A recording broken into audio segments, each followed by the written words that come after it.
Hello, team, and Jonathan's team. Really good to see you. Except I can't see you. You can see us. Merry Christmas to everyone. We are here again for our daily live stream, and this is Jonathan's really hosting this. I'm just using my platform here to do the tinkering with it and the kind of technical stuff. But this is kind of Jonathan's show. So over to you, Jonathan. Thank you for allowing this again. You've actually ponied up to pay for StreamYard rather than being a cheapskate freeloader who's using a free account, which is what I am. It's all right. You can hop on my pony and ride. So that is all good. We are due to have Andrew. Is that correct? Yeah. Yes, Andrew Mercado is joining us. We had Rick the Ukrainian earlier. Some people would have seen that. It's still on the channel now as a recorded version, so people can kind of see that. We got a couple of donations in, which is fantastic. We had a couple of hundred people on, which is brilliant. We had his rollers, Rick's rollers, joined us, which was fabulous. And now we've got Andrew joining in. Well, in about 5 minutes or so. Yeah, probably a good time to then show this, which is let's do that one, which is the leaderboard, if you like, of the campaign, and it's fantastic. I mean, you're top tier now, quite literally, Jonathan, in the zone with. I've made it onto the first line. Yay! You have, yeah. So testament to the hard work this week. And Andrew Mercado is obviously doing really well. Suchimimus, War Translated. Obviously, these guys have got quite a lot of followers and in multiple places. So War Translated has a very. I use him as a source on Twitter and Blue Sky all the time. He's absolutely brilliant. In fact, right at the beginning of the war, I asked to interview him, and I just never got around to it. But I should probably do that. And then these guys at the bottom. So as far as my campaign's concerned, Jonathan, at the moment we're going for a third truck. However, it is kind of sort of going to help out.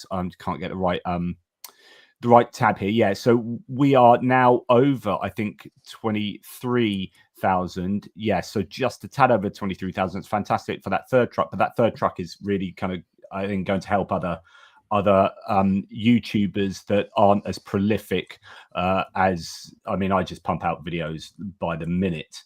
And so it gives a good platform to help with this fundraising. But yeah, so how was your chat with Rick today?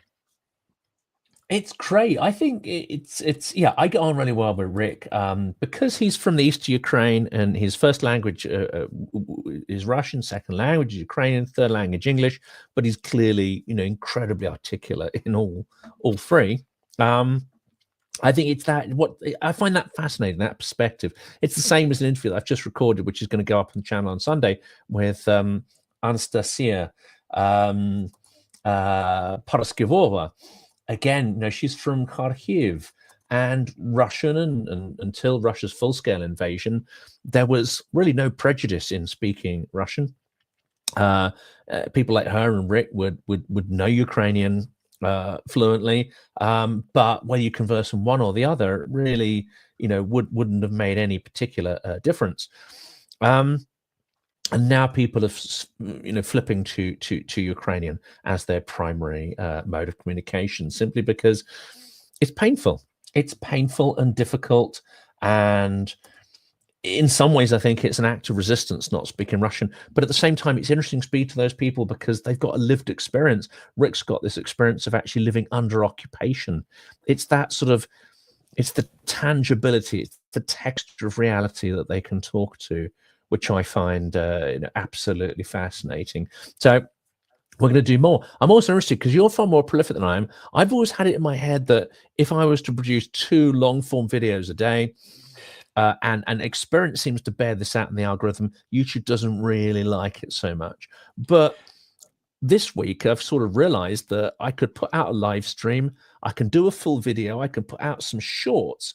They don't necessarily hold each other back. Google seems to be okay if you produce videos in multiple formats. It's just you don't want to put more than one out on the same format. I don't know if I'm imagining that or if you think that's a thing. So I don't think about much stuff, right? So what happens, and my team will know this, like my viewers will know this, is if something goes in my head, I just have to share it with it. So I don't really care what the algorithm does or says or whether videos are successful or not. Sometimes people go, "Oh, you shouldn't do all these videos on Trump because they don't get as many views." I'm like, mate, if it's in here, it's out there. So like whatever. However, that said, like I have a daily routine almost. So you get into my routine of researching, sitting down, doing my hits and losses video, then do my military aid video, do my geopolitics news video, and do my mapping if I have time. But if I have lives as well, then it all goes out. And people, I produce too much content, but it doesn't mean that people have to watch it. They can pick and choose, and it is what it is, kind of thing. It was really interesting, actually, Jonathan, and I'll send you the video. But Benny Pie, who is in the live chat, actually sent me a video today of how to grow your channel. And I'm not really bothered about stuff like that. That's not what drives me. I'm happy enough. My channel is doing fine. Thank you very much. But it was fascinating. Some of the things that they found out from data from YouTube as to what makes a successful channel. And it's actually loads of stuff I do at my channel just naturally, which is sometimes I give some personal anecdotes and stories about my life and have that personal touch that then makes the channel more genuine. And I do that just because I'm sitting on a computer all day. Imagine you went into work 9 to 5 and you never spoke about your life. Like, no one does that. So things are going to slip out because I spend half my day, literally half my day, talking to my audience. So these things that I do that are like part of genuinely who I am slip out. And on look at my studio. This is not technical. This is junk, right? And my technical skills are very poor, but actually they found from research that people don't give a damn about how technical your videos are as long as you're genuine. They connect with you, and there's an emotive connection and all these other things, which is all the stuff I do. I'm like, oh, that's absolutely fascinating. I'll send you the video. But there you go. You're fantastic. me, I just realized that I hadn't hit the go live button. So it is now live on Silicon Curtain. The first 5 minutes was not. Apologies for that. They can go to your channel and see the first 5 minutes if they're desperate to hear, what we're talking about. It's all this newfangled technology stuff there, Jonathan. It's just getting my head around it. Yeah. Interesting. I say that I've come from a technical background, but yeah. Well, I should know how this stuff works. It's all interesting because I wonder whether the Russians in disinformation, whether they do an awful lot of research into how to get stuff out there. I mean, they've surely got these Russian troll farms and bot farms will be using, no doubt, evidence-based techniques where they're like, yes, we know how to get people, we know exactly the right thing to say in order to get someone angry enough to respond to us. And as soon as you get into that response cycle, you've got engagement, and it lifts up the presence of those comments and those views. I love this comment that's just come in from Lag Monster. Indeed, we don't care if it looks like crap as long as you don't talk crap. And I think that's I like that. That's my motto as well. But I can't. But also, I can't promise that, Jonathan. Like, you can't even promise that. No, I will no talk guarantees. some crap. Hopefully, they know what I'm talking about. But this is an area where we've actually done some of the earliest interviews on the channel are with Ukrainian marketeers and people who are experts in Russian troll factories, because coming from my background, which is marketing agencies, and having been on various boards and on the management teams running agencies, having run my own marketing agency for 8 years, I do actually look at the Russian troll farms and see there's characteristics there. It's almost like an anti-business or anti-capitalism, but some of the mechanics that would have gone into Prigozhin's troll farm are very, very similar to how you might actually run a social media agency or a marketing agency. So yeah, they are quite sophisticated, and I think their use of data is relatively sophisticated. I think they're far more sophisticated than we give them credit for, because the propaganda you spot, the propaganda that you see is obviously propaganda. You think, yeah, well, it didn't fool me. It's all crap, isn't it? You don't necessarily see the other layers or the subconscious layers that get through. This is so true. And what would be fascinating is if there could ever be a documentary, except there won't be. But if there's a regime change in in Russia and there's a documentary on troll farms, it would be absolutely fascinating, like a day in the life of a troll that is a paid up normal person, has a wife or a husband and kids and this and that, goes to work, lies all day, tries to undermine democracy abroad, goes back, does some shopping on the way home, picks up the kids from school, goes back, cooks a meal, whatever, normal life. And then you go back in and then you're like undermining democracy next day, getting a bonus for having all these comments that you've had interactions with. It'd just be fascinating. But I think it will be interesting. Yeah. Listening to someone the other day who is the scriptwriter behind the film Mr. Jones, which is about the Holodomor, the genocide. Yeah, good little film. And she's done huge amounts of research, not just into to William Jones, who was the journalist who broke the story, but into his nemesis, Walter Duranty, who was the I think the New York Times correspondent who knowingly lied to try and cover up, and spun a whole load of Soviet propaganda to try and cover up the story. She's got into the details of his life. Now, I don't think his life is going to compare to the average life of someone in the troll factory you described. They're probably far more normal. But Duranty's life, oh my goodness, Satanism, drugs, perversions of every kind, and of course a desperate need for money to keep all those perversions going. So I think it is interesting lifting the lid. I don't know if we'll get the chance. This comment from Viggo: the Russians have intentionally been pumping out propaganda for 70 plus years, as you were kind of intimating there. They've researched this thoroughly. The most insidious are those that only slightly steer you to a more extreme position.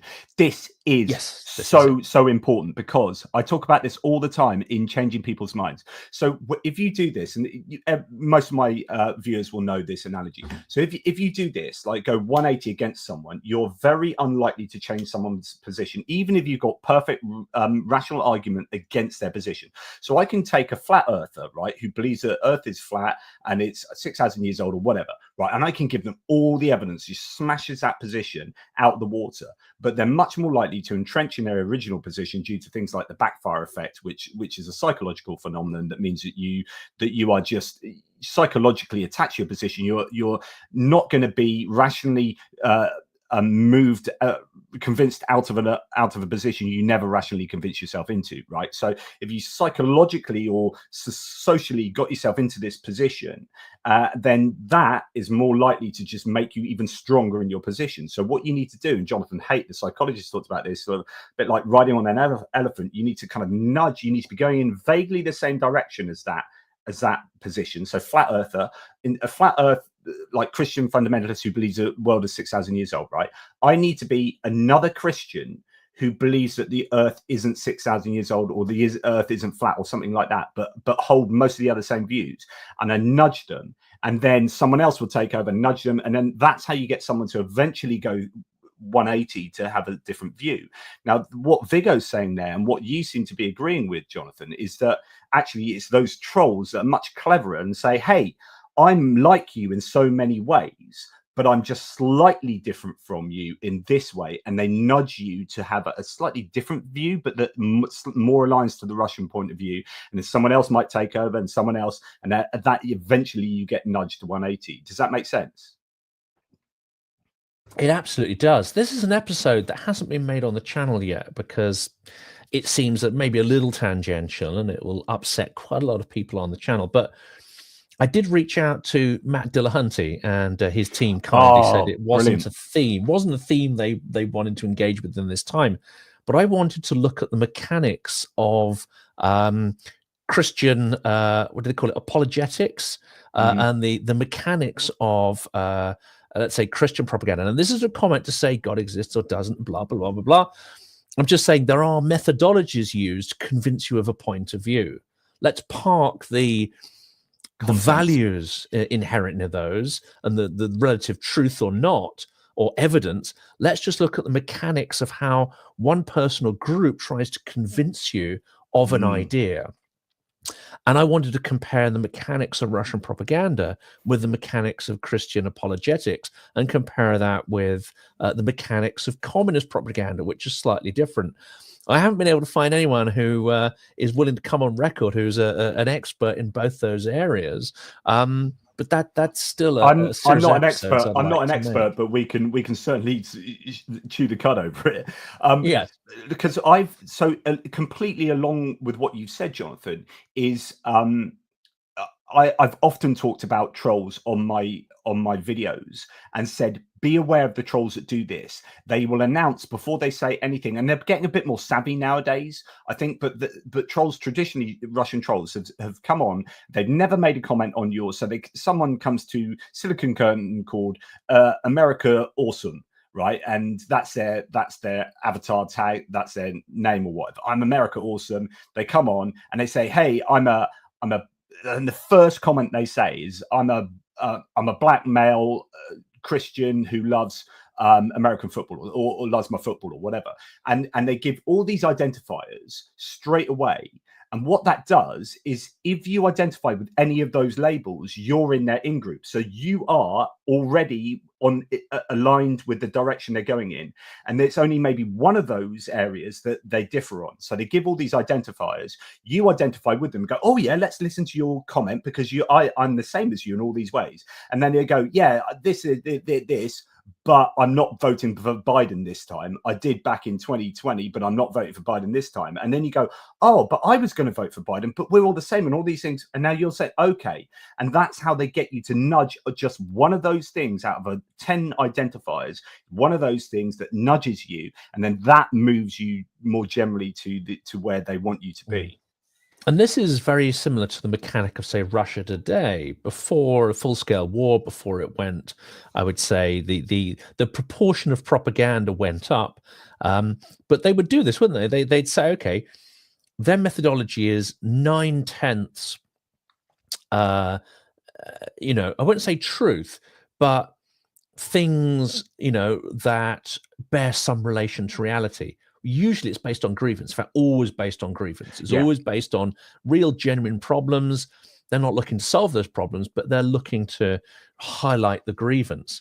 So that's 9 out of 10. And then the 10th is the little bit of it's the what kind of medicine, it's the anti-medicine that you've sugared the pill with. And it's a weird way of saying it, but basically you've got people to buy in because it's 9 points out of 10, and then they swallow the 10th, even though perhaps it might jar with their worldview.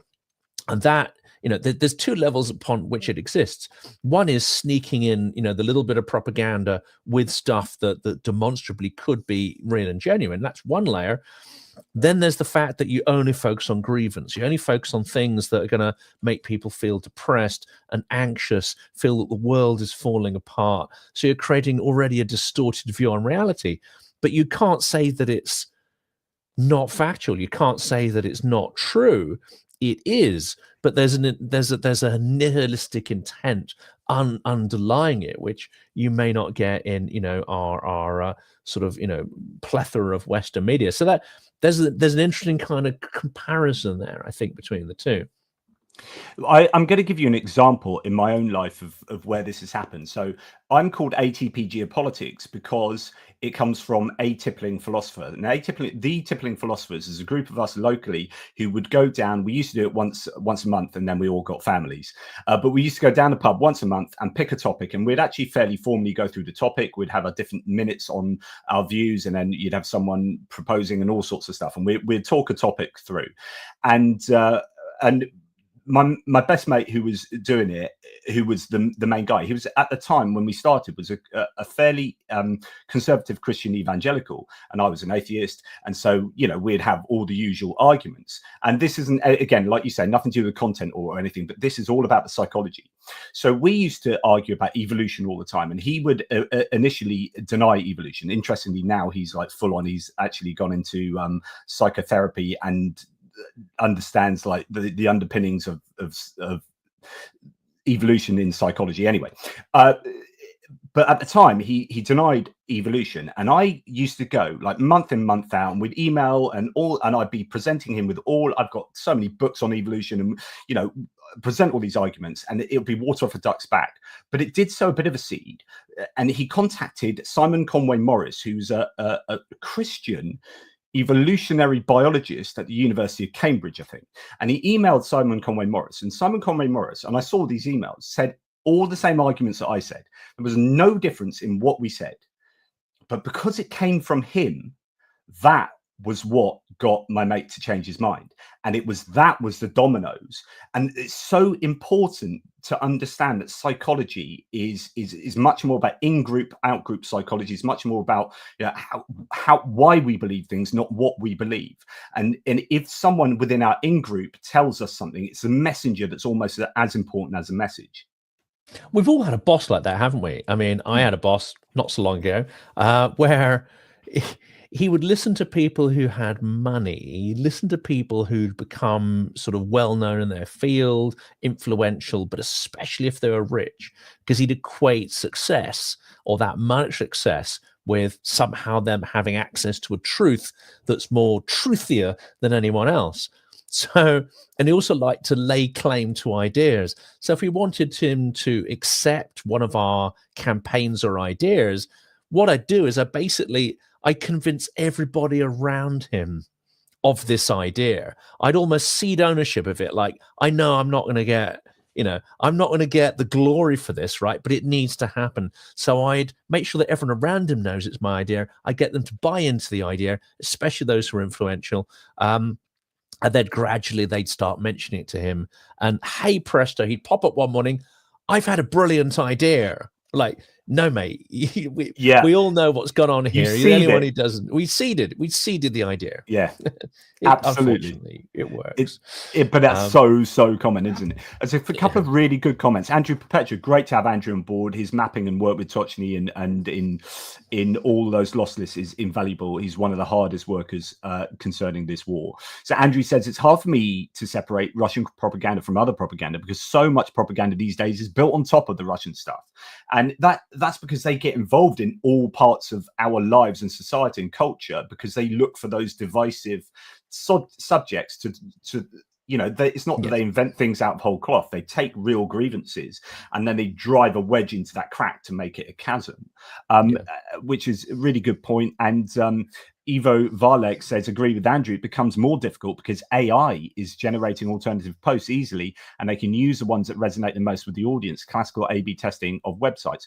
This is such an important point and a real problem going forward is that instead of trolls and bots, you're getting AI content, which is scare quotes original content that is being produced. It's not like copy paste that you can't tell is not human and is. And in fact, I suspect sometimes there's going to be an AI trend where it's going to be they're going to rely on this sort of so-called uncanny valley, which is it's going to be like 99.9%.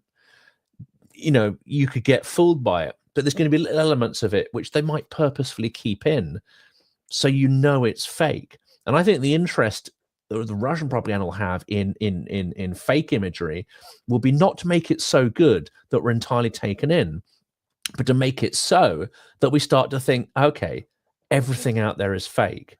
It's almost good enough to be real, but actually it's all fake. Because I think this is going to be an interesting question to bounce at you when it comes to Christian apologetics and those mechanisms. I think there's one thing that maybe is different, is that Russian propaganda ultimately comes from a point of nihilism. It comes from the point of making you feel that you have no agency in the world, that there is no absolute truth, nothing is true. That perhaps is slightly different to Christian apologetics because they are trying to convince you of something.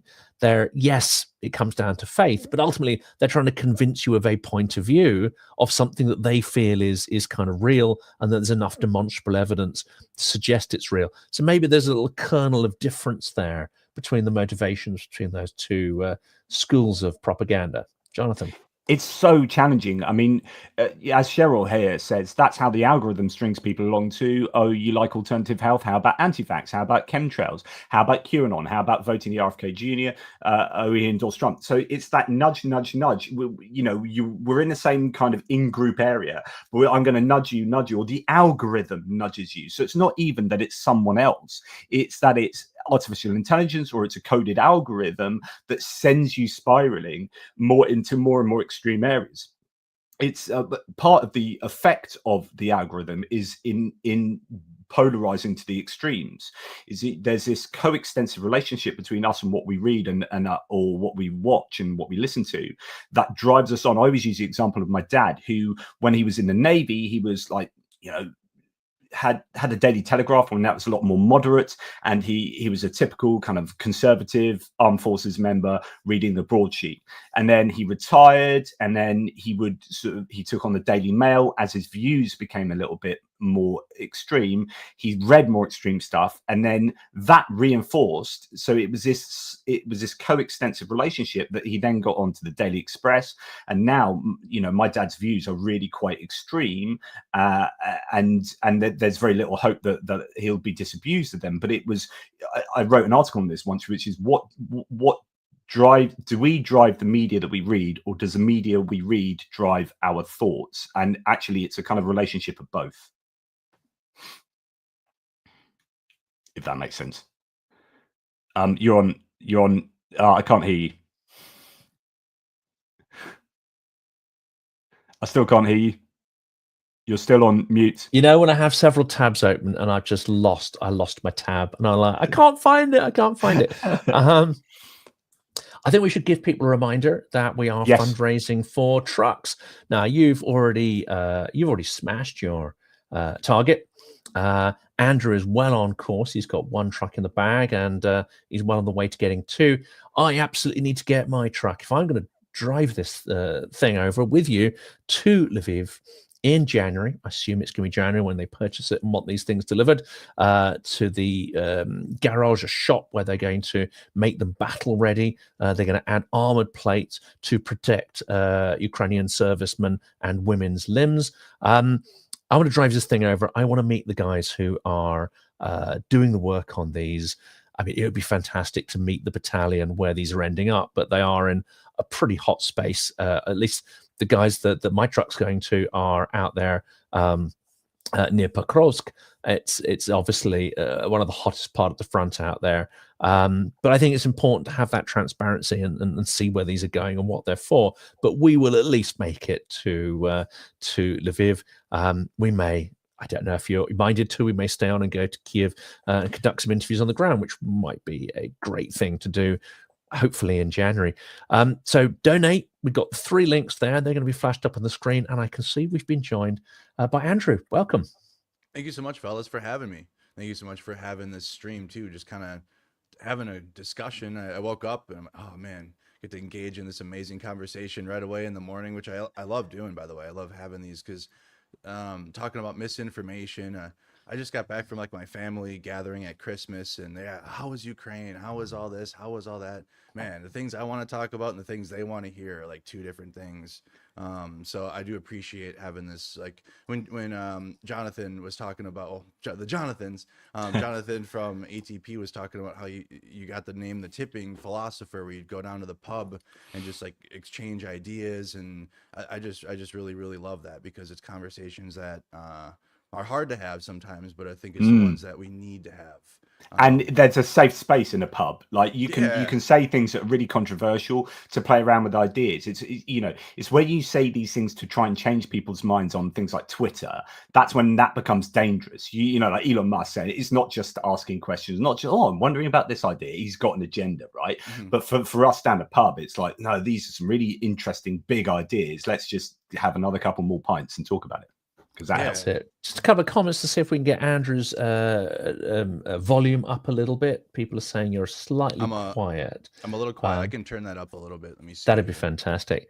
I love this idea, Andrew, Jonathan, though, that the pub is a safer place to have conversation, and it's getting harder and harder, isn't it, in the digital era to actually tear yourself away and go and just sit in the pub. And even if you do, you rarely meet sort of new people, or at least you have to be fairly cut, and it's fairly late in the evening when you start chatting to random people. But it's interesting, isn't it, that we don't pay much attention to first the role of, say, coffee houses in the sort of 17th, 18th century, in the very early years of democracy, and then the pub as a space for these kind of conversations. But these public spaces are crucially important for democratic dialogue. But Twitter has become that new pub. But the problem is you're not just having a chat with like 3 of your mates, 5 of your mates. You're having a chat with sometimes like 20 million people, or in Elon Musk's case, 190 million people. Yeah. I was going to say it's a pub where the landlord is a complete twat, and he randomly insults the the punters. And there's a brawl there's a pub brawl going on the whole time. Yeah. People are just Instead of smashing breaking each it other. up, he's encouraging them. Come Yeah. on, I want more of this. He's betting on sides too. Yeah. In fact, so interesting. So, some great comments on this kind of topic. Inner Hype says nobody does propaganda like YouTube, largely because it has access to your watch history, and those watching on a TV have to navigate via remote control. Well, yeah, just the idea again. It's the algorithm that's you are being manipulated. Look, if you are not paying for it, you are the product. And that is the rule of the internet. So if you are not paying for Facebook and YouTube, they are using you to, to take advantage of you. And then Mark Keogh says, isn't it a bit odd that we readily dismiss our parents as experts on the world, but latch on to the opinions of strangers as long as they say things we like and then refuse to admit we might be wrong? There's a lot to be said about things like cognitive biases, like confirmation bias and all sorts, and we are not very rational people, unfortunately, as often as we like to think. Yeah, I took a lot of what my parents believed in as my own. I'm actually kind of the opposite of that, and I hope chat. Let me know if my mic sounds a little better, if I'm a little louder. I can go up some still, but you guys are talking. My background is actually come from a right-wing background, a conservative background. I was a Trump supporter in 2016, so I came from that background. Going further and further right, I would feel, because I think MAGA at this point is pretty fascist, and that's my opinion. But then I can't, because I come from it, right? And I come from how I've seen, or it's how it's developed, even just from 2016 to where we're at now. But like you said, all of the things I was watching was on YouTube, right? When I was like 19 years old, I just got out of the military. And in the military, they have Fox News on in the dining facility. There's nothing else on. It's just Fox News. So I'm just like hit with this information, or at least what I think is the truth. And it's really not, but that's what I'm being fed. That's what Fox News is telling me. That's what my YouTube recommendations were telling me. Like, I was being recommended all the top, like Tim Pool, Ben Shapiro, Steven Crowder. I mean, I was going down, and it was whole lot. Name them, and that I was watching them. Alex Jones, when he had his YouTube channel before it got taken down, I was watching them all, because that's what I thought was the truth, and the information that I needed to see, because that's what YouTube was showing me. Well, what got me out of it was covering current events myself, and I'd be out there covering, at a riot or a protest back in 2020, and now with Ukraine. But it was almost like my own experiences. And when I would talk about it and I would relay the information, the very same entities that I used to watch, like Tim Pool, et cetera, they would say I'm lying about it, or they would say, I'm a George Soros paid actor. And I'm like, oh man, like, this is all the things I used to think that other people were. And now here I am, and now I'm an actor, I guess. That's fascinating, isn't it? Yeah, it's crazy. So it was like how you were talking, how we break free from that, or I don't know if you were mentioning it, but it's almost as if something personal has to happen to the individual, to where they're personally touched and affected by it, to where their mind changes, rather than how you said earlier, where you're like trying to convince somebody that what their information is getting is wrong, because they're not going to believe. They're going to be like, oh, you're just trying to throw me off or something. But no, I think it's until it affects the person directly. And again, I want to hear what you guys think about this. Is that the true change? I've got so much to say about this, unfortunately. But all of my kind of contextual knowledge of this comes from, and this is quite divisive for people in the audience maybe, but being an atheist philosopher, I've spent like 15 years writing books and debating like religion and whether God exists, and et cetera, et cetera. And actually most of my discussion about getting in and out of worldviews is in that context. So forgive me for using that as the example. But I've known people, in fact, my friend I was mentioning earlier, that who came out of Christianity largely on the basis of a really messy divorce, that was this vehicle that jolted him personally into like thinking, well, actually, that doesn't really jive with that, and actually, this is, and it kind of makes you question the whole framework because of something personal, which is a shame, because it's not a kind of rational. Well, I came to this position of questioning from like looking at the arguments and thinking, because of the biases keep us in. And then the other thing, and this would be interesting for you to get your view on this, Andrew, is that the other thing that keeps you in a worldview is your family and your social network. So if you're talking in terms of a church set up in America, where when you are in a church environment, that is your social network, your familial network, and often your job is dependent on that and the amount of contracts you get. If you were to leave the church, then all the people who employ you for your contracts, you are there's a huge cost for you to extract yourself from those kind of social networks. And that then is an obstacle to leaving, and it keeps you locked in. And that's the same politically as well, where all your friends online, all your family, everything you watch, and if you become politics in America is much more about identity than it is, say, in Britain. And if you leave that, then your identity is completely changed, and you're ostracized by your family and friends. That's it right there. Yeah. Or shunned. I mean, I lost, I'd say about 90% of my friends, because in 2020, I went out and filmed the BLM riots and protests in Minneapolis, my home state. And I genuinely only wanted to know what was happening. Because I was sick of watching the COVID briefings, because it was mid-COVID too. I was sick of watching Trump get on the air. This is from a former Trump supporter. I was just sick of it. I felt like he was handling it like shit. I'm sorry, I don't know if you guys can swear on your stream. I shouldn't. It was handling it badly. I was just getting mad. So I'm like, well, now this major thing is happening in my own home city of Minneapolis. I'm going to go down there myself and see what's happening, because I'm tired of the news. I was sick of it, and I didn't care. Like, I put a mask on. I'm going out there. I don't care how many people are out there. It was just genuine. Like, I went live on Facebook. I didn't even know what to do. I went live on my Facebook page, just wanted to film what was happening, and it turned into something major. Tens of thousands of people watching me. But I only had an interest in figure out what was happening. But then I go back to my parents. My parents are like, I call my dad right away, and he's like, "What are you doing down there? You shouldn't be down there with those people." Because in America, protesting is very viewed as bad, especially if it gets spicy, like it definitely got during the riots and whatnot. So it's got a very bad connotation. But they didn't even want to hear what I was down there for. I was down there, and like, I shouldn't have been, I guess. So I couldn't even have a conversation with my own dad right away. And he was the first person I called, like, to tell him about like all the things I had seen and what had happened. And no, you're down there and you shouldn't be, basically. You're embarrassing the family. I'm like, what? Like, what do you mean? A lot of people had been following me, though. They were like, are you going back down there? Are you interested? So like you had mentioned, my social group, I couldn't even talk to my own people, because they're in the mindset that protesting is evil, and all these people down there are evil, and they're going to burn down the entire state, basically. And like, I'm down there like learning things, because the riots only lasted about a week, but then afterwards people were protesting and they were holding signs and marching, and like, I'm interested in all of it now. But it goes back to, like you said, my social structure kind of broke down at that point, because the riots ended.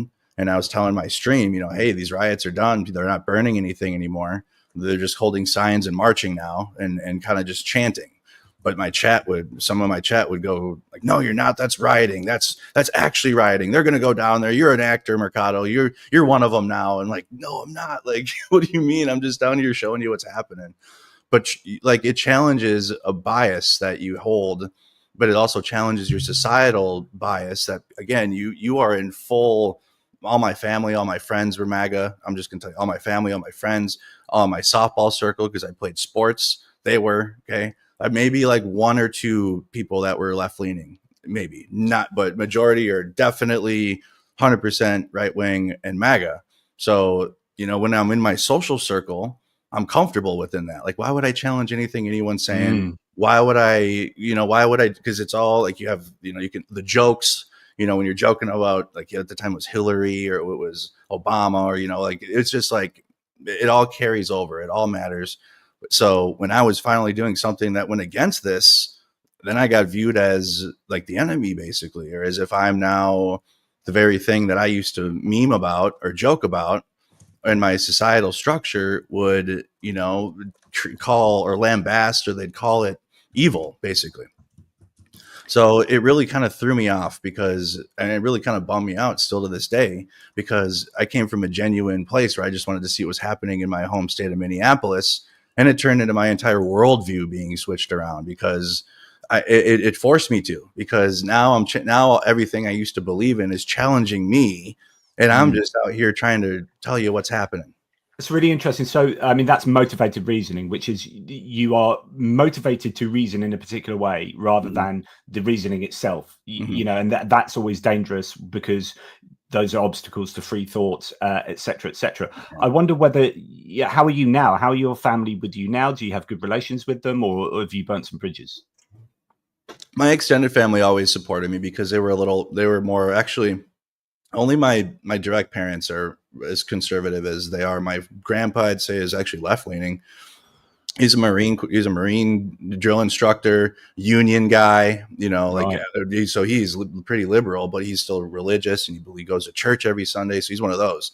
But I can have real conversations with my grandpa without involving God or without involving any of this right-wing stuff. Like, I can have real, man-to-man conversations with my grandpa. So I've always had that, and I appreciate that. But I mean, we're getting a little better with my family. I kind of have to just give concessions. I've tried, I have to, in order to have a peaceful just existence, I can't really talk about what I want to, or to pushing back on my dad, for example. I kind of have to concede a lot of things just to have a baseline of hey, at least we're not going to make it awkward for the family, because I don't want that anymore. I don't want my extended family to feel awkward, that, there's the tension between me and my dad, etc. So I'll concede that we're just going to have to disagree on life, apparently, and unless he comes around. But he's almost 65 years old. I don't think he's going to change, Yeah. I just got to be real about it. I'm a little younger, so I can still kind of mold my brain a little bit more, have new experiences in life. When it comes to Ukraine specifically, it seems my family's a little more interested in hearing that, more so than obviously the Black Lives Matter protests and riots. That just didn't really get a whole lot of people to really care about it, other than whether or not a building is going to burn or if their business is going to burn. But here with Ukraine, they're a little bit more interested in that. Thankfully, especially since they are a little bit more right-leaning, and in the United States, it's kind of hot button topic in that camp. Unfortunately, I really wish it wasn't. I really wish this was kind of a black and white issue, because it is, to me at least. This one's an easy one to understand which one's in the right, which one's in the wrong. But Totally agree. Yeah. And so I'm glad that at least on that level, they're interested in hearing about it. And my uncle offered me, hey, you want to go to breakfast? I want to hear about your trips to Ukraine. This was just on Sunday. So, because I had just seen everybody, and that's why I couldn't be on the shills talking about the fundraisers. Yeah. But I'm just glad it's a little different now, because it's been I've been doing this for 4 years now. They know I'm seeing success with it. At least, I'm able to support myself covering current events, and especially talking about Ukraine. So maybe I've kind of also proved myself as an adult to them, to where they can have a conversation with me. Where so as 4 years ago, I was just, still figuring my life out, coming out of a dark place, getting myself on the right foot. So maybe at the time they weren't willing to hear me out anyways, because I was kind of, fixing my deficiencies, I'll call it that. So that way that I can be more successful now. But still, it's gotten better, but it's really tough when people are stuck in their biases. It is really tough. And I have that problem sometimes nowadays, especially when I feel strongly on my opinion, and I feel that it's the correct opinion, but I have to get a little better on that still, and be a little willing to hear others, and kind of bounce back off ideas, because I'm still kind of, when I believe something and I feel something wholeheartedly, it's hard for me to be derailed from that still. That was going to be my question to both of you. And just a quick reminder, we've got 3 links, 3 fundraisers there. We want to get these trucks in. Jonathan is way out ahead now on his 3rd one. Andrew's on his 2nd. I'm still trying to get there to at least close the gap, and before Christmas, ideally, we'd get 1 truck in there, and then I promise to drive it to Lviv, film it, so you can see that all happening. And I think you've just jumped up 300 as well, which is great. Yeah, it looks like it. I think so too. Good? We've had a little ping up, which is great. Every little bit helps. We've got 2 more of these streams coming tomorrow and Friday, and I'll keep posting little reminders to the community. But this is the question I have for both of you, because for someone like I'm a little bit of a sort of patchwork in my beliefs and so on. Like I can examine a particular patch, as it were, and swap it out with a different one and question things. And the whole sort of, if we're talking about sort of duvet, doesn't or a jumper, I can pick different threads out and the whole jumper doesn't fall apart. Whereas I have the impression that sometimes it can be so difficult when you try to persuade someone of something you think is so rational. And ordinarily, if they were able to see that particular topic in isolation, then they could rationalize it too. The trouble is that their construct is far more independent or interdependent. And if you pick away one idea, it starts to make other ideas more fragile. So of course you're going to resist that because there's more at stake. It's more existential to your identity. And then there's more work involved in then building that up into something else that works. I'd love to hear about you sort of, both from that. It's just the impression I have. Mm-hmm. I've got a lot to say on that topic as well. So I wrote one of my more recent books, quite a philosophical book, where it's about belief in God and whatnot, but don't worry about that. It's like about knowledge, meaning, and morality in a godless world. But anyway, the point is that it was about building this wall up, right? And stripping everything back down to say what a bit like René Descartes did, which is, as a philosopher said, like, what do I know 100%? And it's like, well, he ended up with cogito ergo sum, which is like, we can doubt everything else. I don't know that I'm not a brain in a vat, or like an evil demon isn't putting sense, the Matrix is where the Matrix came from. I don't know that I'm not in the Matrix, right? So what do I know 100%? Which I exist. Okay, in order for me to doubt that I exist, the thinking entity that is me must exist. Okay, so that's where I'm going to start. And it's kind of like, that's what I was doing, which is stripping back and say, right, rather than building up all our framework, our edifice of reality, like we have bolt-ons here and bolt-ons there, and you have this rickety big thing that, as you were saying, I think, Jonathan, you start pulling a thread and it's all kind of interconnected, but it's not very solid either, and it all kind of starts tumbling down. Whereas if we start from the bottom and make sure that every brick in that wall is bloody solid, and that we're justified in every single one of those bricks, then you can move on to the next set of bricks and onto the next set of bricks. And instead of starting with a conclusion like this exists or that happens or whatever, starting up here with a conclusion, you build up to wherever it goes. So you build your bricks up, and then the conclusion is wherever you're led to, rather than saying, I want this to be my conclusion and I'm going to build backwards from there down to the bottom. You'll find that is not very stable. So you build everything up from the bottom up. How do I go about finding knowledge in the world? Like, what is my sense of morality, which is built on how I go and find knowledge? Or what is existence? What are the fundamentals of reality?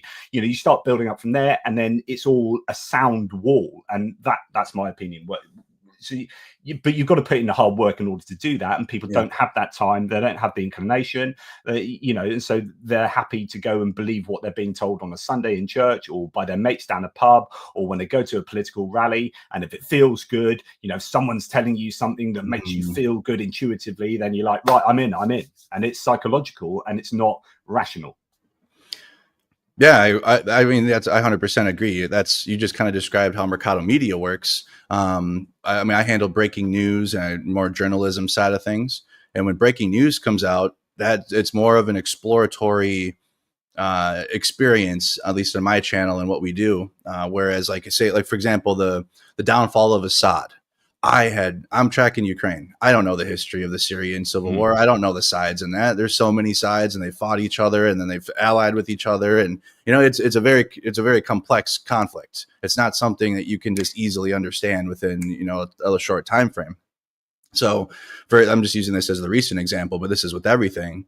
But I'm pulling up information as it comes in. I don't know what's happening, but I'm just going to at least try to figure it out with you. We'll find it together. We'll get this information, and then if there's bad information, we'll kind of put it to the side for a second, verify if it's bad or if it's good. And some of the times this can take hours. This can take hours and hours and hours of time, but I love that idea, Andrew, of because I do that a lot with my channel, which is like, I'm not necessarily an expert in any of this any more than some of you are. So let's kind of learn this together. Exactly. And let's see where this can take us. And yeah, I think that approach is really valuable. Something I'd be interested in Jonathan's opinion on this, given what Andrew said earlier. So Andrew said something that's fascinating. I'm at the moment listening to Timothy Snyder's book on freedom. His book on tyranny, and then the add-on on Ukraine is one of them absolute must reads.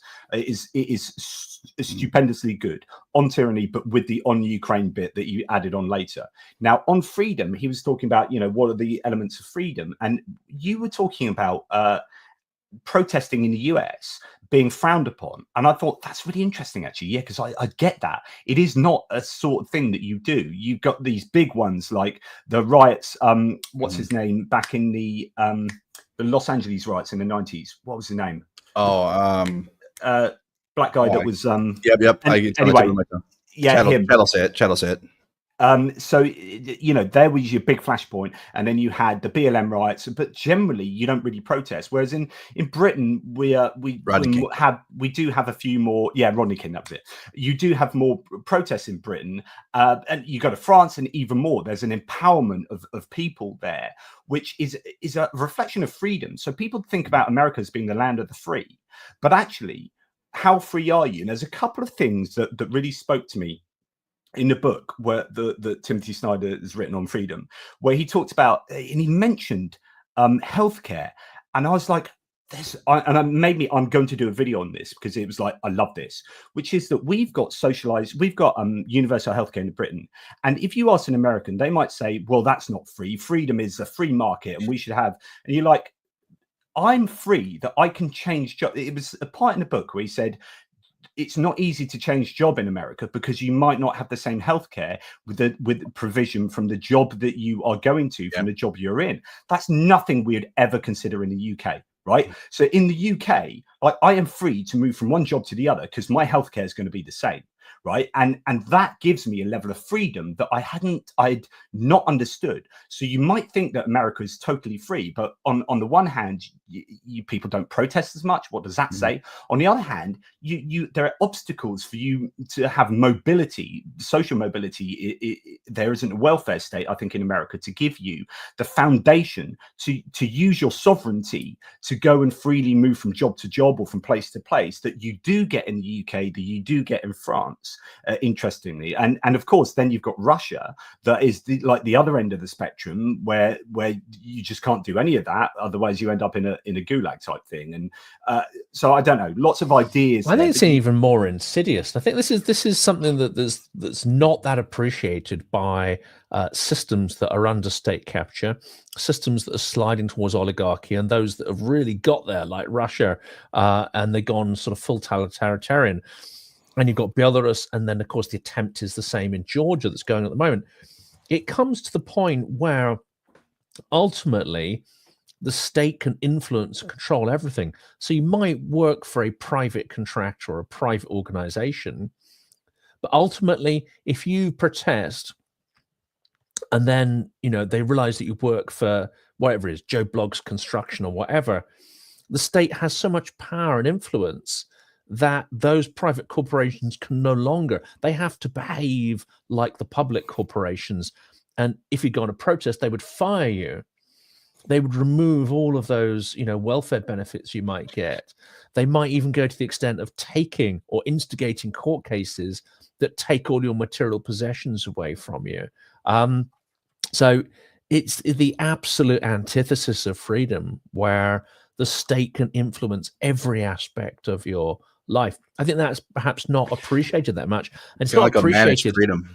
Yeah, and it's not appreciated how much Russia tried to orchestrate that in Ukraine as well, by influencing oligarchs and controlling large enterprises through influence.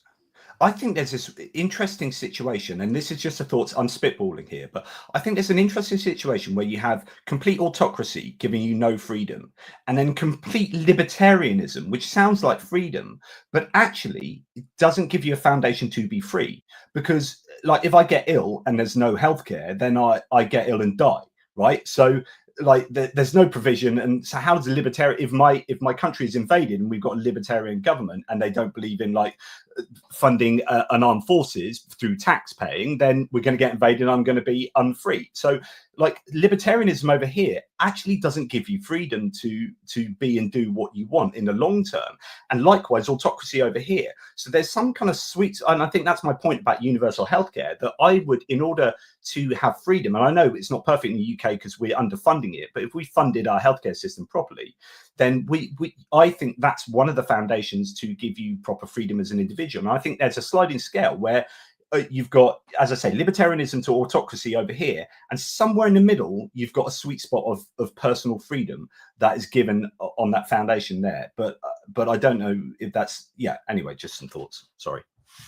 Yeah, you hit the nail on the head. It's more like a managed freedom, like I had mentioned. You know, it's can do as much as you can still do as much as you can get away with, but they'll come after your money, or your opportunities will be cut down, or you won't be able to grow or get promoted, or they'll come at you in different ways that isn't so obvious on its hand, like Russia would, like straight to the gulag or T or window. Here in the US, it's like your money, your 401k, your social security. Scary times with that one, but that's how they can get you, is by coming at your money. Because in America, without money, you're not gonna get very far. Unfortunately, money is what we need to survive here in the United States. It's good merit can get you as far as you can, but you really need the money. So therefore, freedom is dependent on the amount of money you have, and the amount of money you have is largely determined by where you were born and to what family.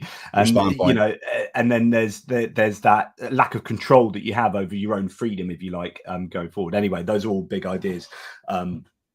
Sorry. Yep, big ideas. And then also, like, it can tie it back to what I was mentioning earlier, and how I went down like a path of that misinformation and disinformation because of all those realities. And then the information I was consuming, it was telling me it's not my fault, it's their fault, and it's everyone else's fault, and you can't do anything, and you're not an individual. And it was really a tough time for me when I was coming out of the right wing and the pipeline of that I was going down, to come back to more of I think I would say like I'm center left now, to be honest, coming from the far right to like center left, because I mean, just like on that spectrum, I had to relearn things like we were just talking about. I had to examine my own beliefs, which is very uncomfortable to do.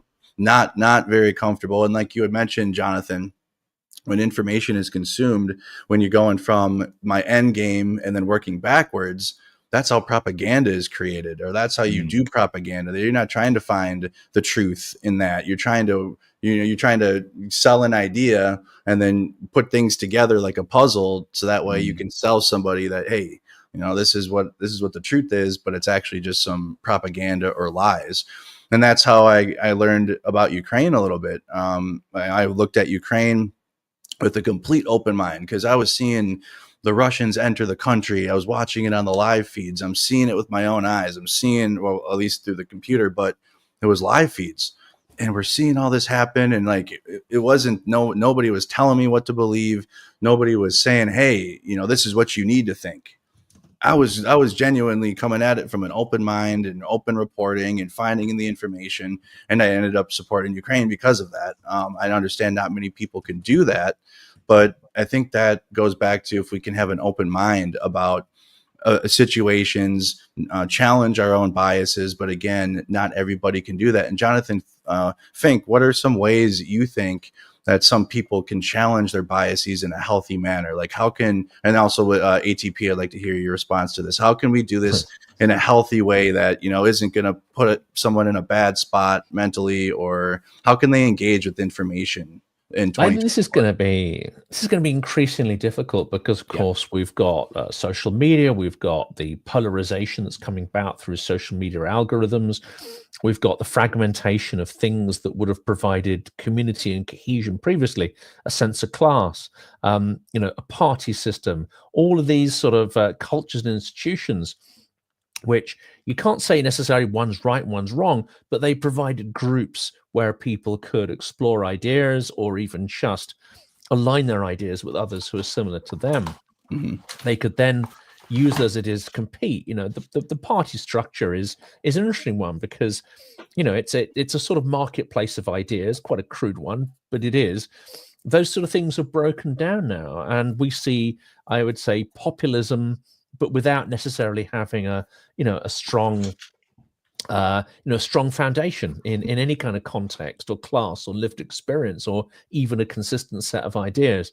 But I think it's crucial to get back to the idea that, yes, most of our lives are going to be lived in front of screens and on devices, but unless we have some anchor in the real world with people who were prepared to tolerate alternative ideas, discuss and explore and challenge and probe, then we're in very, very deep trouble. This is very broad, but one of the things that really kind of disturbs me is the idea of cancel culture and ostracism, where not only are you impervious to other ideas, but you're actually allergic to other ideas or being exposed or even have your ideas challenged. Then that's a very dangerous place. You can agree to disagree, but if you're no longer prepared to find any commonality or common ground, this is dangerous. What I think, something like Maidan and the Ukrainian experience, everyone has a lived experience either of their parents or themselves or growing up in the Soviet Union. So you have this you have a much better definition of what is bad and how you don't want to live. And then you have the lived experience of going on barricades, going on protests with people who might have a very different conception of the world than you, but you certainly manage to find some commonality in terms of the freedoms that you can align on. That's an anchor which we're increasingly missing, I think, in the Western world. I don't know how you'd create it, though. I mean, do you make parties mandatory? Do you make voting mandatory? Do you force people to, engage in mass politics? I don't know how we solve this one, actually. I think you do need that. I think you need political engagement much younger. I think you need political education. I think Finland, you look at Finland, they teach about in primary school about disinformation, right? So straight away, they are taking it seriously. This is going to be the biggest topic, I think, should be the biggest topic going forward over the coming years, which is, our access to verifiably correct information, and what are we doing about disinformation? And the question from Andrew is really pertinent. Like, what do we do about that? So my suggestion would be that we need some sensible regulation. Now, the initial reaction to that from a lot of people is, what do you mean? That's not freedom. What, having the government intervene that is not freedom, that is censorship, blah, blah, blah. The question I would then say back to that is, like, you do realize that what's going on now is not freedom. You are a prisoner to the algorithm. Like we said before, you are prisoner to the agenda of someone else, right? So if you're on Twitter and letting yourself loose on Twitter, you are victim to and a prisoner to the coding written by someone with an extreme agenda who is using, and he's admitted to using that to, that he said recently that he bought Twitter because he wanted to make the world a better place type thing. Like this election, he had to, because otherwise it would have gone wrong or whatever. In other words, he bought that to affect the election, right? So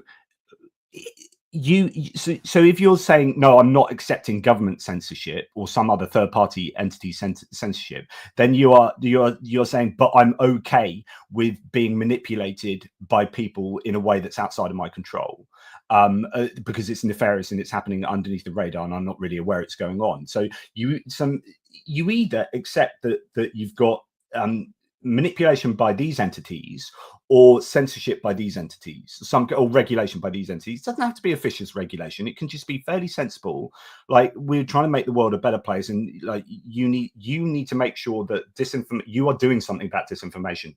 Musk, you said you were worried about buying Twitter because there were so many bots and trolls, and yet you bought it and then you let them go mental. So you need to make sure you're doing something about it. So it can be an enforced code of conduct of your own making type thing, or whatever it looks like. We need to work hard to make sure that our places of information are being curated in a way that has truth at its heart. Yeah, I just had this. I think I just posed this question on my stream last night because I'd pulled up a Tucker Carlson clip and RT was sharing it. And in America, we're having a major problem of propagandists like Tucker Carlson. I believe we just got proof that they were getting paid from Russia, Tenet Media, and money was going from Tenet Media down to conservative content creators. And I'm very concerned about this. I'm very concerned about the influence that our enemies, I'm going to call them that, Russia, Iran, they're openly influencing Americans without question, without pushback, because it's freedom of speech. I mean, that's going to be a tough argument in the U.S. where, hey, do we ban this speech? That's going to get pushed back. Maybe that might create more people like Tucker Carlson. They'll say, well, you can't say this. Why can't we say this? And that's just the American brain. Okay, that's the American brain. That's my brain too. And I've tried to fix that and come back from it. But I don't know if we can ban it, at least in the U.S. But I think we need stronger media, like our corporate media. I'm sorry, I don't have trust in them anymore, but we actually do need them. We need them. You need them. Them. We need them to not be centrist. I mean, I know that's what you try to do, to try to have an open-minded, unbiased look at things. And I get it. But when there's such a strong position on things like, Russia's invasion of Ukraine, where that's clearly imperialism, clearly a land grab, and then we still have corporate media doing what, like both sides, whataboutisms, and it's not even like, I would say like OAN or Newsmax, where that's clearly right-wing bias, but like you have corporate media that tries to do both sides, or at least try to do a centrist thing, but they're not doing enough to push back against the lies and misinformation, which is why people like me exist, or like you guys, where you have your platforms and share information because of the distrust in mainstream news.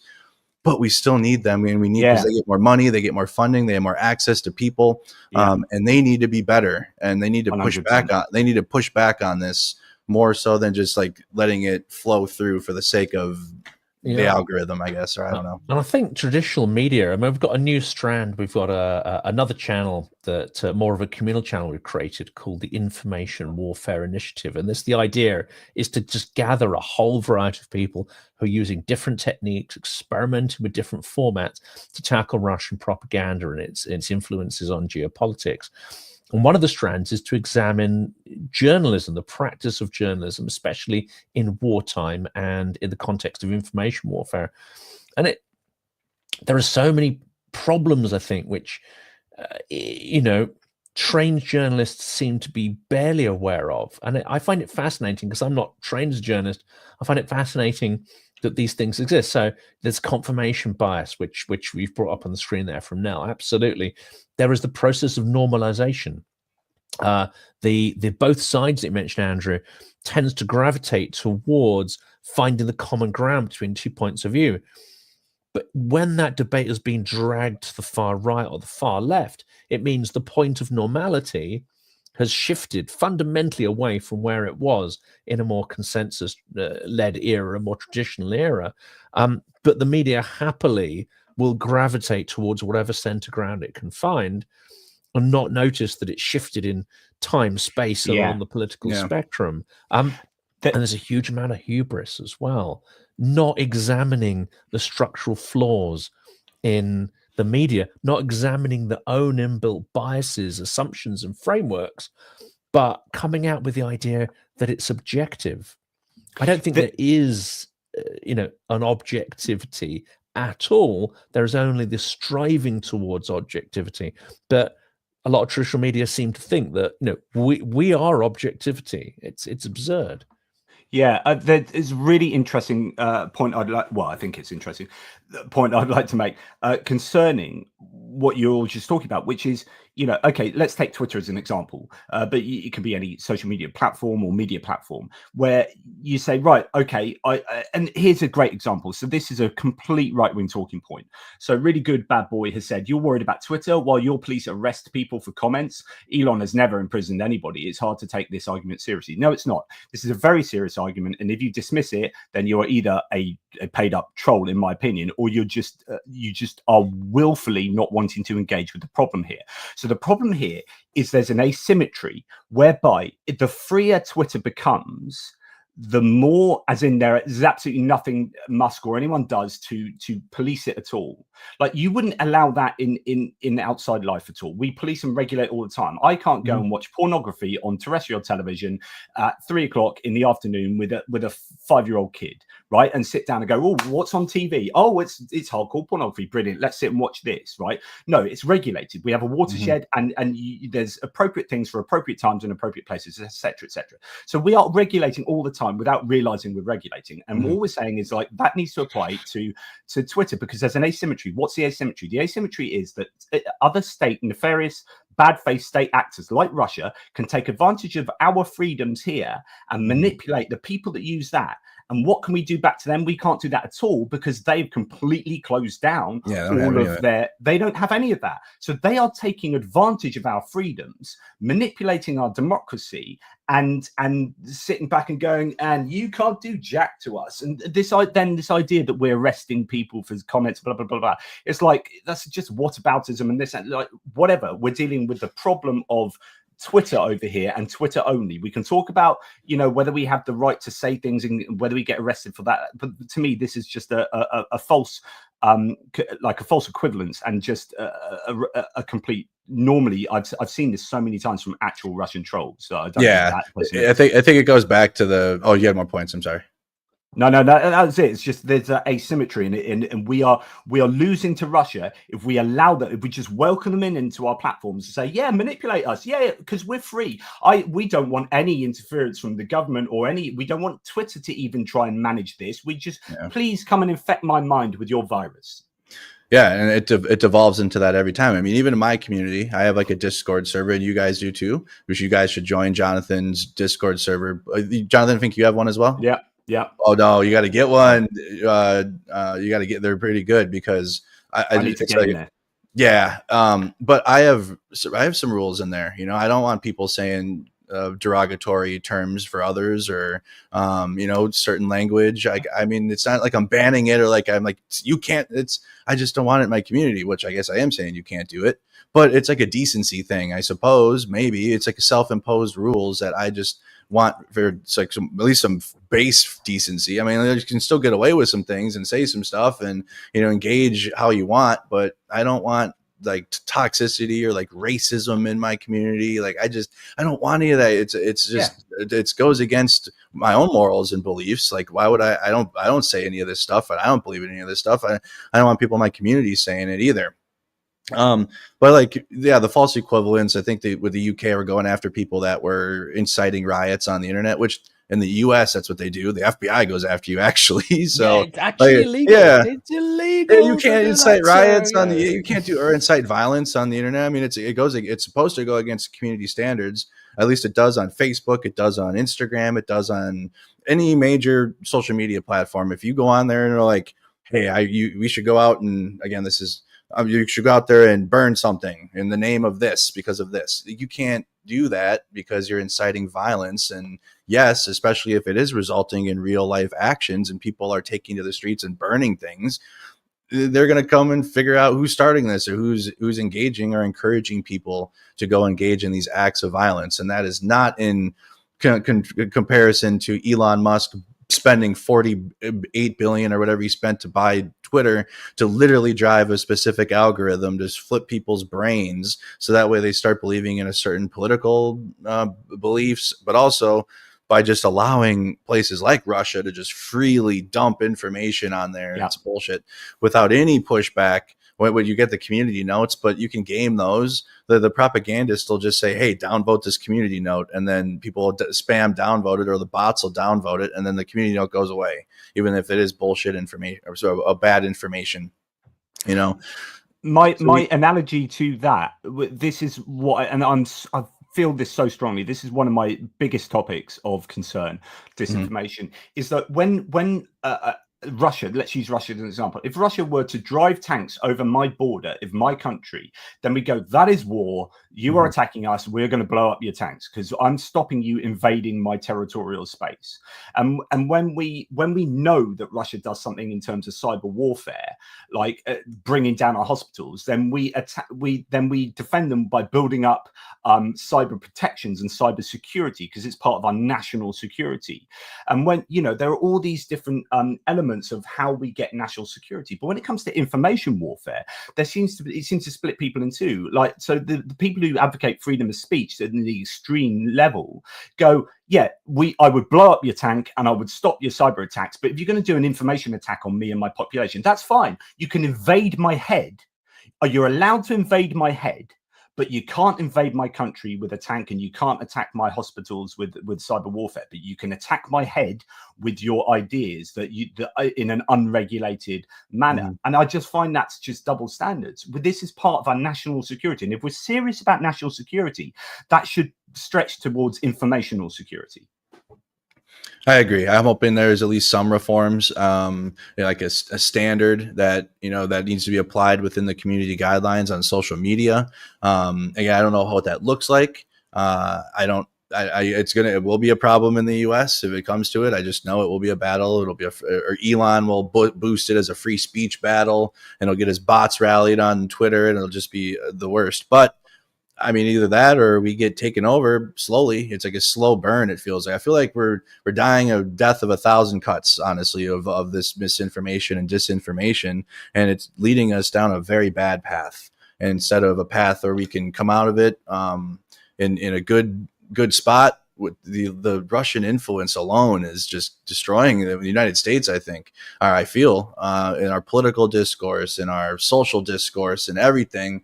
It all goes back to culture war debates, and it's just useless debates, I feel, about topics that don't even matter actually in the grants. But that's the point, though. But I think that is the very point of it, is to get us talking about irrelevant topics that aren't really affecting the majority of people anyways. Transgender does not affect anyone in real life, apart from very few people who are, genuinely transgender people. And I'm talking about the mass population who got up in arms. Like, how often did Kamala Harris campaign on transgender? 0 times. Never. Didn't feature on a rally, yet that's what the adverts are about. And it was so clever. I mean, they did such a good job. Can I say, to really good bad boy, I did say Russian troll, but I did also say, because you're using exactly the same arguments as, so I know you may well not be. He says, I donate to Great Terror all the time, real Russian troll behavior. I think you're dismissing any criticism as trolls. Yes, I do get that counter criticism. However, those talking points are exactly what I've heard. And this is a problem. And it is kind of like Poe's law, which is in Poe's law, when someone says something sarcastically on the internet or as parody, you can mistake it as truth because it's so common to what that people do actually say. And this is kind of like that, which is so common to what Russian trolls say and people who exist in that particular information space.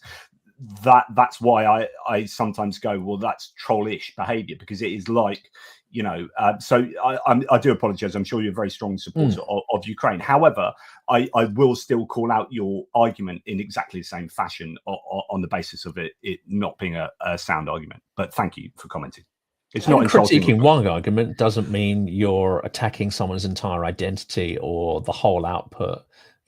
If, as it's someone like Tucker Carlson, where you look back at their output and go, okay, on balance, they've repeated relatively little, if anything, that is fact-based on Ukraine, and almost their entire output is Russian talking points, then you can say, okay, this is a kind of troll activity. But no, not everyone's a troll who happens to repeat sort of Russian statements. And if you're able to engage in a real-world conversation with them, you may be able to sort of pick that apart in some way. Equally, I find some absolutist positions, like one of the comments just popped up that, Britain is no better than, the Chinese Communist Party, and, Britain's a full-on dictatorship. It's bullshit. And frankly, if you write that, you are a twat. You absolutely are a twat. I'm not going to mince my words. I can run into the street and, say Boris Johnson is an arse all day long. I might get taken to the doctor. But, there isn't a thought police here. There are some troubling trends, and there are some troubling changes to the right to protest and protest noisily and various things. But these need to be challenged in a political and a civic sphere in just the same way that you would challenge other aspects of the law you don't like. It does not give you permission to go out and break the law of the land. So by all means, challenge. But to say that Britain is no different from the CCP is absurdity of the highest order, and it very closely aligns with a lot of the troll activity that we do see, which is clearly, I would say, has its source and inspiration from Russian sources.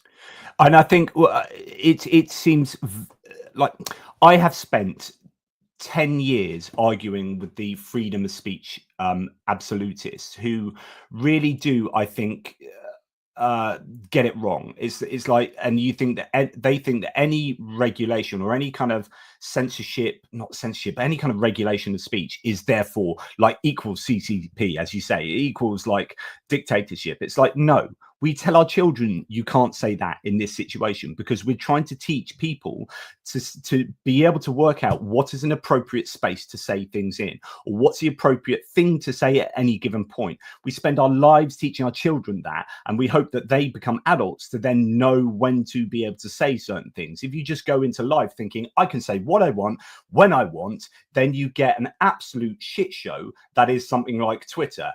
It was bad enough before it was taken over by Musk. It's even worse now, which is like, yeah, brilliant. If you want to exist in that place where people are just walking down, if you want to go to your local town and people are just walking down the street, swearing at each other, shouting invective, calling each other the most racist slurs, doing the most disgusting things, then okay, that's freedom. Well done. You can go and live in that place. I don't want to live in that place of ultimate freedom, because it's chaotic and people are doing horrible things. I like to. Have you not been to Barnsley on a Saturday night? Or I have, and do you know why? I gave a Skeptics in a Pub talk up in Barnsley, and yeah, so there you go.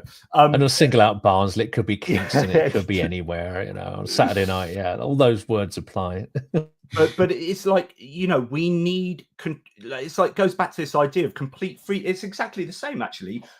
Total autocracy to libertarianism. That complete freedom down here can be chaotic. You need regulation. You need a lot of self-regulation, but not everyone's good at self-regulating. So for those who aren't very good at self-regulating, you need rules in place, and you need rules here. I remember reading a book when I was like 6 years old or something at school, and it was something about these horses that were like really annoyed with being given all these rules. Oh, you've got to get up at 7:30 in the morning. Oh, you've got to have breakfast at 8 o'clock. Oh, you've got to go do this. And the horses went, this is rubbish. We want to be free. And they go off and they're going to go. And then what happened is that they naturally wanted to create rules themselves, because it was all chaotic and they didn't know what to do with themselves. So then they'd say, well, we might as well have breakfast at 7. And then they just basically created the same kind of society as they had. This was a kid's book, but it actually taught you a lot about how rules are useful for us to have a foundation to actually have to kind of express our sovereignty and freedom. Like, if you don't have the foundation of rules, then we can't go about being the social species we are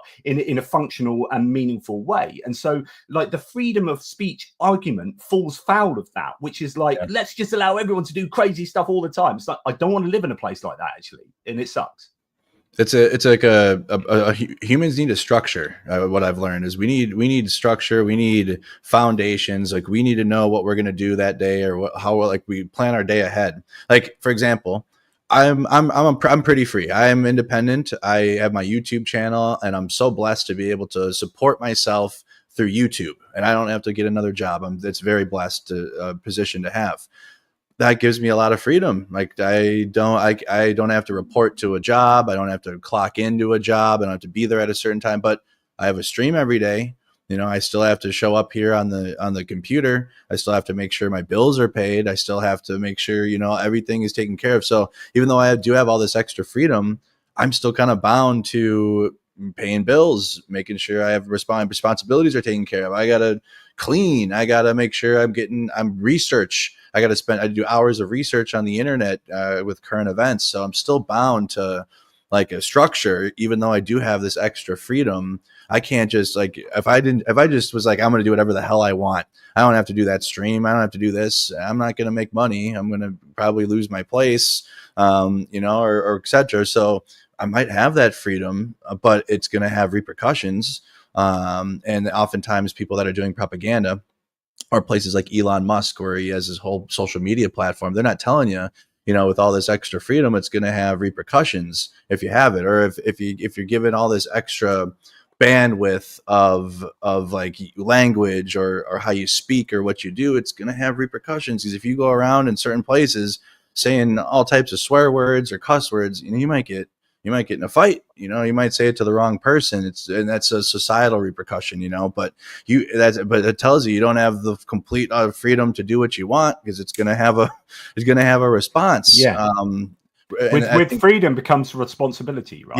Yes, responsibility. Yes, exactly. Right. With rights, you have responsibility. So the right to say what you like, yeah, okay, but then you have the responsibility to say the right thing and the decent thing, and etc. Just like Uncle Ben, with great power comes great responsibility. You know, that's one of the best quotes, but it's so true. But it goes back to the freedom of your body, the freedom of speech, the freedom of yourself, the freedom of person. You still have responsibilities with all of that. Even the most freest person that doesn't have any, you still have responsibilities. You still got to drink. You still got to eat water. You got to drink water. You got to eat. You got to take care of your body. Because if you just like, I have so much freedom, and you just become like a couch potato, and then you have health problems, etc. You know, we are bound to many, many things that are kind of in the subconscious. I mean, you are free to go and lick door handles, but if you do, you're probably going to get some kind of illness. Exactly. Andrew Perpetua's got a great example of this. So my first job out of college, he says, was being a moderator for a large video game community I co-founded. This experience made me think we need an internet-based police, basically.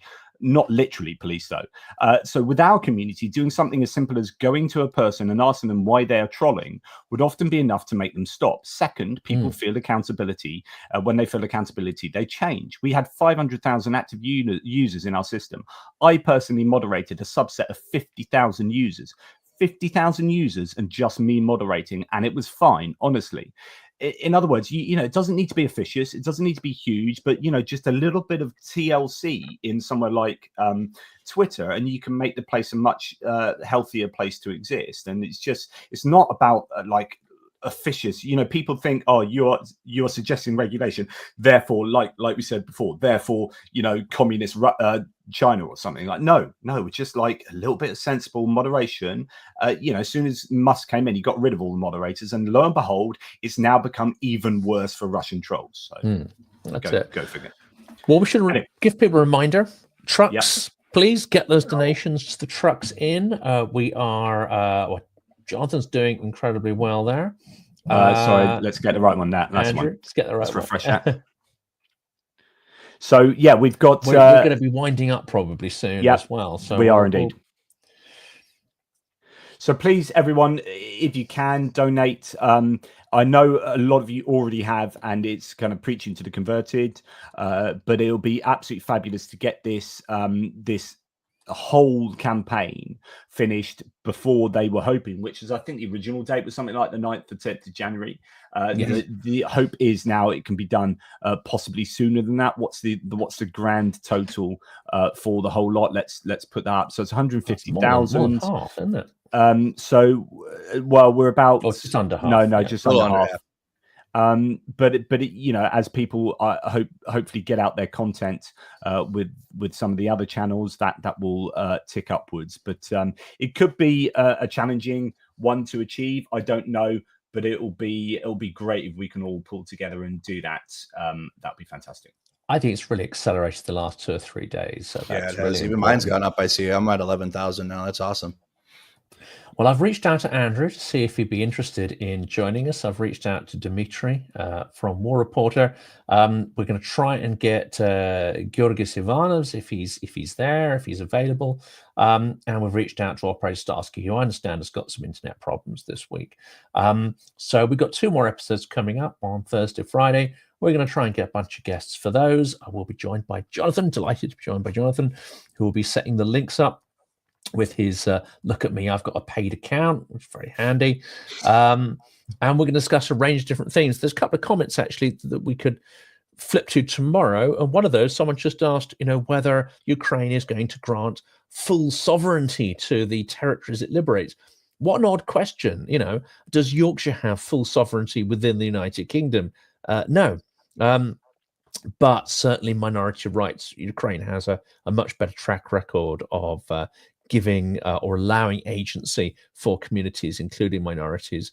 But these could be some of the interesting things we could talk about, whether negotiating with Russia is realistic, whether any piece of paper Russia signs is worth any more than toilet paper. Probably not, less useful even than toilet paper, I would say.